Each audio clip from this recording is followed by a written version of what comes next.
If you ever wondered what is a weft, then this reel is for you. रुको जरा सबर करो.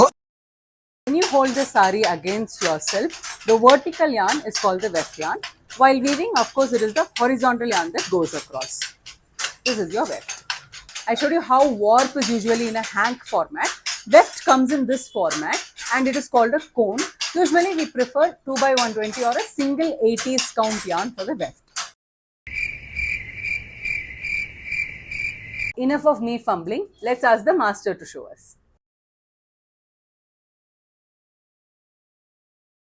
So many handloom weavers don't prefer this because they find this machine slow and it slows down their work. But there's also a perning machine. Let's see how it is used to make the weft.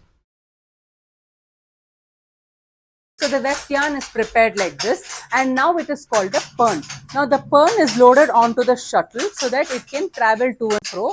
That explains the name shuttle. One loaded pern comes over about 3 to 4 inches of fabric, and usually weavers preload the perns and keep it like this so that it's ready for them to weave without much interruptions through the day.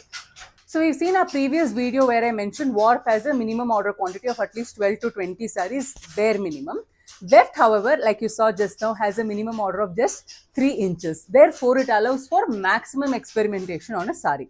Let's look at 3-4 saris where we've done some experimentation. Like this, it's a navy blue and purple mixed warp. This is sari number 1. We have changed the color and this is sari number 2. Here, we have mixed 2 weft yarns. So look at this sari, 2 warp yarns and 2 weft yarns. Sari number 3, all done back to back and all looks completely different from the other one. In fact, with the weft, you can even play with the material. Now, if you look at this sari, this is a plain cotton sari, cotton warp and cotton weft.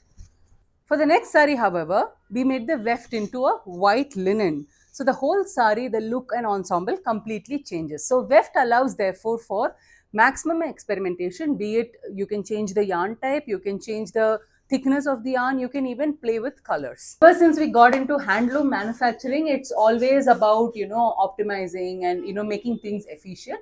And weft is the place we get the maximum allowance for it. And from today onwards, if you hear this word weft, you will no longer assume it has something to do with fabric or something to do with weaving. You would know exactly what it is.